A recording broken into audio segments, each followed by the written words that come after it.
Salut tout le monde et bienvenue pour une nouvelle vidéo. Aujourd'hui, on va parler de la différence entre l'entraînement sportif, l'entraînement pour améliorer ses performances, et l'entraînement pour prendre du muscle. En effet, je crois qu'il y a une incompréhension de beaucoup qui fait faire pas des conneries, mais pas l'optimal en tout cas pour progresser en fonction de ses objectifs, qui impliquent des incompréhensions sur la fréquence d'entraînement adoptée, sur l'entraînement adopté pour prendre du muscle du moins de manière optimale. Il y a toujours l'exception, le chinois, entre guillemets, qui fait n'importe quoi et qui progresse. Sauf que si c'était vous, vous ne seriez pas en train de m'écouter et vous poseriez pas de questions sur l'entraînement pour mieux progresser. Ça progresserait sans rien faire. Et donc, on a eu une question sur les formes superphysiques qui me permet de réouvrir ce débat. Mais avant que j'allais oublier, je rappelle que j'ai fait une formation gratuite pour vous éviter justement toutes ces erreurs à destination des pratiquants de musculation sans dopage, à partir des erreurs que j'ai pu faire, qui m'ont coûté beaucoup de temps. Voilà, si je peux vous éviter de perdre du temps, c'est avec plaisir. Qui m'ont coûté pas mal de blessures, notamment quand j'étais plus jeune. Donc si je peux vous les éviter en partie, bah, c'est avec plaisir aussi. Donc c'est le premier lien dans la description. Je m'arrête là parce que j'en ai parlé longuement dans les précédentes vidéos. Si ça vous intéresse, vous savez où ça se trouve. Alors, je vous partage mon écran pour vous lire la question. Partagez mon écran. Donc, une question de Winamax. Winamax, je crois que c'est un jeu de paris en ligne ou je sais pas quoi. Bref, bonjour. Rudy conseille, je crois, globalement le split et vendre ses résultats. Mais j'avoue être sceptique et j'ai besoin de plus d'explications. Je m'entraîne en PPL, upper, lower. Bon, le deuxième lower saute souvent à cause de l'emploi du temps, mais il est là sur le papier. Je m'entraîne donc le lundi, mardi, mercredi, vendredi, et samedi si possible du coup, et cela fait 2 ans environ que je m'entraîne, j'ai 21 ans. Je m'entraîne de cette manière car j'ai souvent entendu dire qu'il est important d'avoir une fréquence x2 sur un muscle, car cela permet d'ajouter un volume dessus, volume supplémentaire que je n'aurais pas eu en faisant un split. En effet, dans ma séance push, je fais 3 exercices pour les pecs et je sens qu'après ces 3, j'ai clairement moins de jus. Donc si je devais encore ajouter 1 ou 2 exercices dessus, l'intensité serait vraiment en chute. Alors qu'en faisant les pectoraux sur ma séance push et sur ma séance upper, à chaque fois, je peux être en forme dessus. Malgré tout, j'avoue qu'avec cet entraînement, mes épaules et mes bras ne subissent pas un très gros stress, bien qu'ils interviennent sur les exercices polyarticulaires répétés 2 fois dans la semaine. Je me demande donc si un split de 4 ou 5 jours est conseillé au vu de ce que j'ai pu évoquer. Alors, on va commencer par le plus simple. Par rapport à ce qu'il dit, euh, que ses épaules et ses bras ne subissent pas un gros stress malgré qu'ils interviennent sur les exercices polyarticulaires, qu'il les fait 2 fois par semaine, en fait, il a déjà une réponse toute trouvée à ce qu'il doit faire. Aujourd'hui, le PPL, donc qui est de regrouper tous les exercices de poussée dans une séance, pec, épaules, triceps, tout ce qui est tirage dans une autre, donc dos, biceps, et ensuite les cuisses, et ensuite upper lower, entre guillemets, cette répartition PPL upper lower n'a aucun sens. Ça n'a aucun sens. Je ne comprends pas trop le sens de ça. Pour moi, ça n'a aucun sens. D'un point de vue progression, si l'objectif c'est la prise de muscle, ça n'a aucun sens. Soit tu fais un PPL, soit tu fais un upper lower, donc un half body. Tu mélanges pas tout. Et il manquerait plus qu'il fasse un 6e jour à full body. Voilà, là, ce serait le pompon. Ça, c'est plus le type d'entraînement. Quand tu sais pas quoi choisir, tu vas tout faire à la fois. Bon, bref. Donc, il a entendu dire que c'était important d'avoir une fréquence 2 fois sur un muscle, car cela permet d'ajouter du volume. Mais il se rend compte qu'en faisant ça, bah, ses épaules et ses bras ne subissent pas assez de stress pour progresser. Donc, a priori, il s'en plaint. Et donc, qu'est-ce qu'il doit faire? Et ben, la première chose à faire, qui est pour moi fondamentale, c'est déjà de s'écouter. Au lieu d'écouter Trucmuche qui dit qu'il faut faire une fréquence de 2 fois sur un muscle, de 3 fois, de 4 fois, de 5 fois, blablabla, en prenant des exemples d'études qui ont été faites sur des poulets ou des rats ou des souris. Voilà, je me souviens, Brian Hickok, HST, début des années 2000, je cite souvent cet exemple-là, mais voilà, il disait les muscles peuvent grossir 24 sur 24. Il dit il y a des études qui prouvent ça. Et puis les études en question, c'était des poulets qu'on avait suspendus avec des petits poids et puis leurs muscles grossissaient. Et c'était un poulet, tu le saurais, t'es pas un poulet, mon gars. Donc, donc ça n'a rien à voir. Ça n'a rien à voir. C'est pour dériver un peu, c'est comme les médicaments qui sont testés sur des personnes. Pendant longtemps, les médicaments, par exemple, c'était que sur les hommes et pas sur les femmes. Forcément, ça n'avait pas les mêmes effets sur les femmes. Et en plus, avec toutes nos différences interindividuelles, c'est pas parce que ça marche comme ça sur quelqu'un que ça va marcher comme ça sur toi. Donc, bref, le premier point, donc, c'est écoute-toi. Si tu vois qu'en faisant ton programme un peu bâtard, et bah, tes bras et tes épaules ne progressent pas et que c'est important pour toi, et bah, revois ton programme en ce sens. Surtout si ça fait que 2 ans que tu t'entraînes, tu n'en es peut-être pas encore à mettre des priorités dans ton entraînement. Donc voilà. Et je trouve que beaucoup de personnes, déjà, bah, s'écoutent pas là-dessus. Ils se disent, bah voilà, il y a un tel qui a dit ça, il lui accorde plus ou moins d'autorité parce qu'il a X abonnés, il parle bien, il écrit des beaux textes, blablabla. Mais voilà, c'est un expert de la théorie, comme beaucoup. Il fait des formations où il fait du coaching alors qu'il ne s'est jamais entraîné de sa vie. Voilà, ou presque pas, ou il bidouille, voilà, ou il met un bon t-shirt et puis voilà, il arrive à faire 2, 3 photos de temps en temps, on croit qu'il est balèze alors qu'il ne fait pas du tout de muscu. C'est un gras double. Bon, bref. Ou un maigrichon, au choix. Donc voilà, apprends à t'écouter. Ensuite, ce qu'il faut avoir en tête, c'est que la fréquence d'entraînement, notamment dans beaucoup de sports, et j'ai fait un article sur le sujet qui date un petit peu, mais qui est toujours d'actualité, fréquence et volume en musculation. Donc vous voyez, je vous mets la bonne adresse ici. Vous pouvez aller lire, hein, c'est un long, long article. Hein, je vous explique tout en détail, que je vais essayer de résumer aujourd'hui. C'est que quand vous prenez l'exemple, par exemple, de la force athlétique, euh, où beaucoup de personnes ont progressé énormément ces dernières années en faisant du développé couché 4-5 fois par semaine, en faisant du squat 2, 3, 4 fois par semaine, du soulevé de terre pareil aussi fréquemment. Euh, et on se dit, bah, comment c'est possible? Puis souvent, ils ont des bons physiques, je ne comprends pas, qu'est-ce qui se passe, tout ça. La réalité, c'est que ceux qui ont un bon physique avec ça, en faisant ça, donc des mouvements surtout polyarticulaires, sans isolation, sans rien, sont les personnes les plus douées. Et c'est ce qu'on voit à chaque fois. On essaye de prendre exemple sur les personnes qui sont les plus douées. Pareil, si vous faites de l'aviron, vous faites du cyclisme, tous les jours, vous allez répéter un stress. Et si vous regardez la plupart des pratiquants qui font du vélo, même si, ils sont grimpeurs ou quoi, vous allez voir, ils ne sont pas bien épais. Mais dans le lot, il y en a toujours 1, 2, 3, 4, 5 qui vont sortir avec des cuisses de folie. Et on va se dire, et certains pourraient se dire, bah, et ça ne vous viendrait sans doute pas à l'esprit, que, je baisse un peu l'écran, ça ne viendrait sans doute pas à l'esprit qu'il faut faire plein de vélos pour avoir des super cuisses. Vous dites, c'est quand même plus rentable, et quand même plus intéressant. Or, quand on répète un stress très fréquemment, ce qui se passe, c'est que nos muscles s'immunisent à l'effort. Entre guillemets, bah, vous avez sans doute remarqué, plus vous faites quelque chose, moins vous avez de courbatures. On en a parlé il y a 2 semaines. Donc, moins vous avez de courbatures. Et plus vous pouvez répéter ce stress, plus vous avez l'impression de récupérer rapidement parce qu'en fait, les efforts que vous faites ne vont plus produire de dégâts, que ce soit musculaire, sur vos fascias, comme on en a parlé, ça ne va plus faire de dégâts. Donc, vous pouvez répéter, répéter, répéter. Et en ce sens, dans nos nombreux sports, je ne sais pas si vous faites d'autres activités que la musculation, mais en fait, il y a une grosse part de technique qui, pour devenir, entre guillemets, la plus efficace possible, pour travailler cette technique, doit être répétée le plus souvent possible. Comme dit Daniel Coyle dans son livre Le Talent Code, le talent, c'est la répétition. Et c'est vrai qu'à force de répéter, de répéter, de répéter, moi je vois que plus je m'entraîne, entre guillemets, après je m'impose des contraintes personnelles, mais plus je m'entraîne, plus ma technique s'améliore, plus je vais vite. Et moins j'ai de courbatures. Or, je me souviens, pareil, quand je faisais pas de kayak toute l'année et que j'en faisais que juste les mois d'été, quand je reprenais, je congestionnais de partout, je gonflais, comme la natation, comme je nage jamais. Dès que je vais nager la première fois, je gonfle, je gonfle, je gonfle, et progressivement, ça passe. Mais au début, tu peux avoir des courbatures en faisant de la natation parce que tu n'as pas nagé depuis longtemps. Euh, Or, ce qu'il faut distinguer, c'est que quand on fait de la muscu pour prendre du muscle, nous, ce qu'on veut, c'est que nos muscles restent sensibles aux efforts qu'on va faire. Si nos muscles, entre guillemets, s'immunisent, sont moins sensibles aux efforts qu'on va faire, on va générer moins d'adaptation par la suite. Alors, bien sûr, il y a un juste équilibre. On en parlait la semaine dernière ou il y a 2 semaines, je ne sais plus, sur la personne qui faisait les cuisses avec un volume d'entraînement monstrueux et qui ne pouvait pas s'asseoir pendant 3, 4 jours chaque semaine depuis des années. Euh, mais il y a un juste milieu pour que nos muscles restent sensibles. Or, plus tu vas répéter un stress, plus tu vas avoir aussi d'expérience parce que plus tu vas t'entraîner pendant longtemps, des années, etc., moins tu vas être sensible à ce que tu fais. Et c'est pour ça que l'intensité augmente, que tu augmentes le volume d'entraînement au détriment de la fréquence. Pour justement rester le plus sensible possible. Or, le sport, performer en sport, c'est un peu l'inverse. Ce que tu veux, comme il y a une grosse part de technique, c'est répéter, répéter, répéter, répéter, parce que les progrès techniques sont sans fin.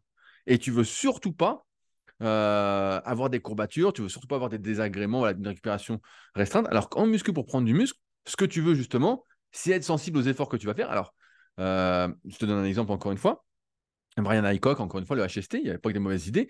Lui, il conseillait, avant d'attaquer le HST, donc qui était un programme sur 6 semaines, de faire 2 semaines de déconditionnement. Donc il disait, bah, tu fais 2 semaines sans rien.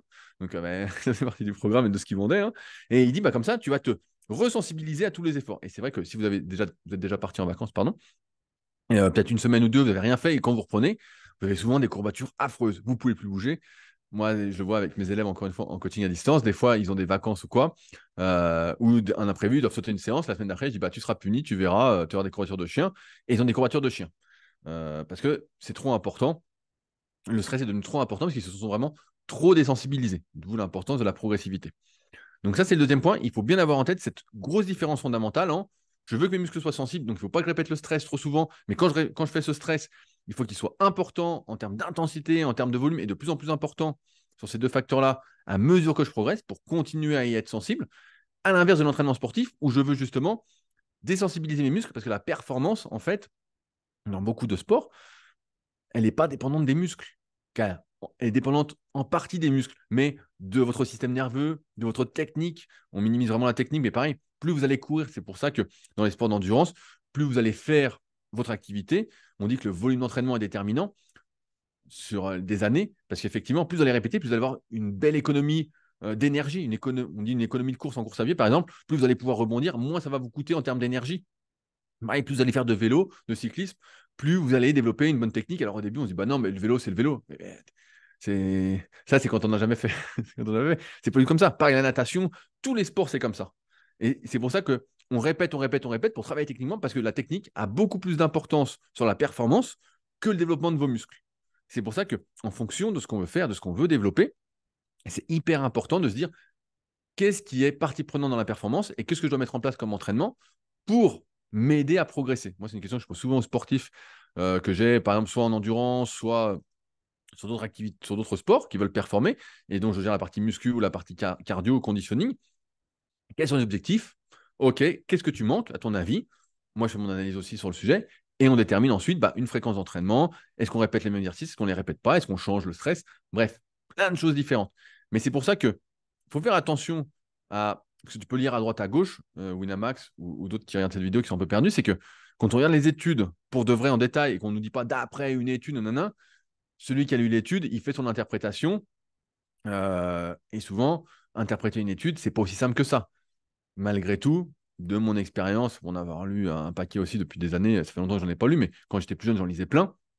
Et la plupart du temps, elles n'étaient pas du tout applicables, transférables à la pratique sur le terrain. En théorie, il y avait des trucs, mais c'était sur 15 débutants qui n'avaient jamais fait de muscu ou qui en faisaient un petit peu, ou sur des pratiquants avancés. Mais c'est quoi un pratiquant avancé pour eux? C'est chacun a sa propre définition, en fait. Et donc, c'est pour ça que ça peut donner des idées, des pistes, mais c'est pas, comment on pourrait dire, c'est pas gage de vérité ultime. Donc, ça revient au premier point. On apprend à s'écouter. Qu'est-ce qui se passe quand je fais quelque chose? Qu'est-ce qui se développe? Qu'est-ce qui ne se développe pas? Est-ce que je progresse? Est-ce que je ne progresse pas? En sachant que quand tu es naturel, forcément, ça se fait petit à petit. Deuxième point, l'entraînement sportif et l'entraînement pour prendre du muscle, ce n'est pas la même chose. On ne cherche pas à optimiser la technique quand on, entre guillemets, quand on fait l'entraînement pour prendre du muscle. On cherche à maximiser l'utilisation d'un muscle tout en gardant une certaine sensibilité. Ça, c'est le deuxième point. Et troisième point, ici, tu as un truc, voilà, on voit qu'il est complètement perdu sur l'entraînement. Quand je fais 3 exercices pec, je sens qu'après ces 3-là, j'ai clairement moins de jus. Mais 3 exercices pec, c'est déjà, c'est déjà beaucoup, mais c'est déjà bien, c'est largement suffisant. Il n'y a certainement pas besoin de faire 4, 5, 6 exercices. Encore une fois, ce qu'il faut privilégier, au bout d'un moment, c'est la qualité. Quand tu fais un exercice qui sollicite les bons muscles pour toi, donc je sais pas, je dis une connerie, je simplifie, tu fais développé couché, développé incliné, écarté, et que ça te fait vraiment les pecs, voilà, tu as les pecs qui sont prêts à exploser, tu as fait ce que tu avais prévu en termes de série, en termes de répétition, temps de récup, voilà, tu as vraiment fait une bonne séance, c'est largement suffisant. Les pecs, par exemple, c'est 3 angles. Voilà, c'est haut, si vous faites un dessin, vous avez les fibres qui sont, ça c'est l'autre pec, ici le moyen, et ici le bas, donc le bas il fait comme ça. Ok, voilà, je vous ai fait le petit bruit avec. Ok, après il y a des histoires, donc ça c'est l'anatomie. Ensuite, il y a des histoires de compartimentation musculaire. Donc le muscle se contracte par compartiment. Donc par exemple, le milieu du haut de pec, voilà, je caricature un peu, mais et ça c'est vraiment réservé aux pratiquants confirmés. Et ensuite, il y a, moi, ce que j'appelle ton intensité nerveuse, ta récupération nerveuse que tu es capable de mettre. Et mon expérience, quand tu as un niveau, ça fait 2, 3, 4 ans que tu entraînes, peut-être plus, mais 3 exercices pec, c'est déjà c'est la bonne moyenne. C'est la bonne moyenne. 4 exercices pec, on peut chipoter. 2 exercices pec, c'est rarement suffisant, sauf si c'est fait pour les pecs. On va avoir des pecs suffisants, mais pareil. Et donc, pour chaque muscle, j'avais fait un article qui s'appelait. Comment il s'appelait? J'ai oublié. Où j'avais eu, mais d'ailleurs, on peut le retrouver dans ce super livre Amazon. Un excellent livre. Voilà, si ma connexion veut bien marcher. Euh, Où dedans, j'ai mis voilà, super livre ici, que vous voyez à l'écran. N'hésitez pas. Je remets où on en était. Euh, où dedans, bah, j'expliquais, entre guillemets, là où j'en étais arrivé, d'après mon expérience, après avoir entraîné des milliers de personnes, euh, le nombre d'exercices par muscle auquel on arrivait, le nombre de séries auxquelles on arrivait par semaine de manière qualitative pour progresser. Alors, évidemment, c'est une moyenne, c'est adapté, mais c'est déjà très bien. Et ça m'a dérivé sur qu'est-ce qui détermine, même si j'en ai déjà parlé plein de fois, un petit rappel fait pas de mal, qu'est-ce qui détermine le nombre d'exercices par muscle qu'on va faire. C'est un, son anatomie, donc. Est-ce que c'est un muscle à angle ou pas? Les pecs, c'est à angle, par exemple, les biceps, ça l'est pas. J'explique tout ça dans le tome 3 de la méthode Superphysique, voilà, en montrant ce qui est à angle, pas à angle, tout ça. Donc ça va varier. Par exemple, pour les biceps, si vous faites plusieurs exercices pour les biceps, c'est pas pour solliciter différents faisceaux du biceps, hein, c'est le biceps. Hein, donc voilà. Alors après, il y a la compartimentation musculaire, ce qu'on appelle le recrutement nerveux, qui rentre aussi en cause. Et ensuite, il y a votre efficacité nerveuse. Après que vous ayez fait une série, donc on en parlait tout à l'heure, plus on progresse, plus on met d'intensité, plus on va faire de volume, donc de répétition dans la série aussi, ça compte comme du volume, moins on va sans doute pouvoir en faire. Putain, il y a un vent de fou qui se lève avant que j'ai cette vidéo. Moins on va pouvoir en faire. Et donc, ça, c'est moi, c'est ce que j'appelle la notion de perte tolérable. Jusqu'à quel moment ça vaut le coup de rajouter un exercice. Donc là, pareil, il s'écoute bien. Il dit après 3 exercices, j'ai clairement moins de jus. Ben là, ça ne sert à rien d'en faire plus. Mais pour certaines personnes, ça va être après un exercice, cas extrême, ou d'autres après 5 exercices parce qu'ils débutent et qu'ils ne mettent pas beaucoup d'intensité. Et comme on disait dans une précédente vidéo, tu as envie de tout faire, tu es motivé. Voilà, tu fais d'abord la quantité avant de faire de la qualité. Mais on passe tous par là et c'est, je pense, quelque chose d'important pour s'en rendre compte. L'expérience, ça ne s'achète pas, ça se vit. Mais voilà, il n'y a pas d'histoire de plus, et c'est déjà très bien. Mais c'est vrai qu'aujourd'hui, bah, c'est facile d'être complètement perdu avec des gens qui conseillent n'importe quoi, qui n'ont encore une fois pas de physique, qui sont des experts de la théorie et qui n'ont pas l'expérience de l'entraînement. Et tous ceux qui s'entraînent depuis un long moment, on arrive à peu près aux mêmes conclusions. Euh, donc, il n'y a pas de mystère. Et j'avais expliqué ça dans une vidéo il y a quelques mois, peut-être quelques années, je ne sais plus, le temps passe tellement vite. Où voilà, nous aussi, au début des forums Superphysique, même des forums Smart Weight Training, on était là-dessus, on disait c'est la fréquence qu'il faut, nanana, l'intensité à la fréquence, c'est le mieux. Et en fait, quand j'avais été en salle, j'ai vu tous les gars, j'aurais dit mais comment vous entraînez? Et les mecs, ils faisaient tous un entraînement classique, un split classique, 3 à 4 exercices par muscle, voilà, en moyenne.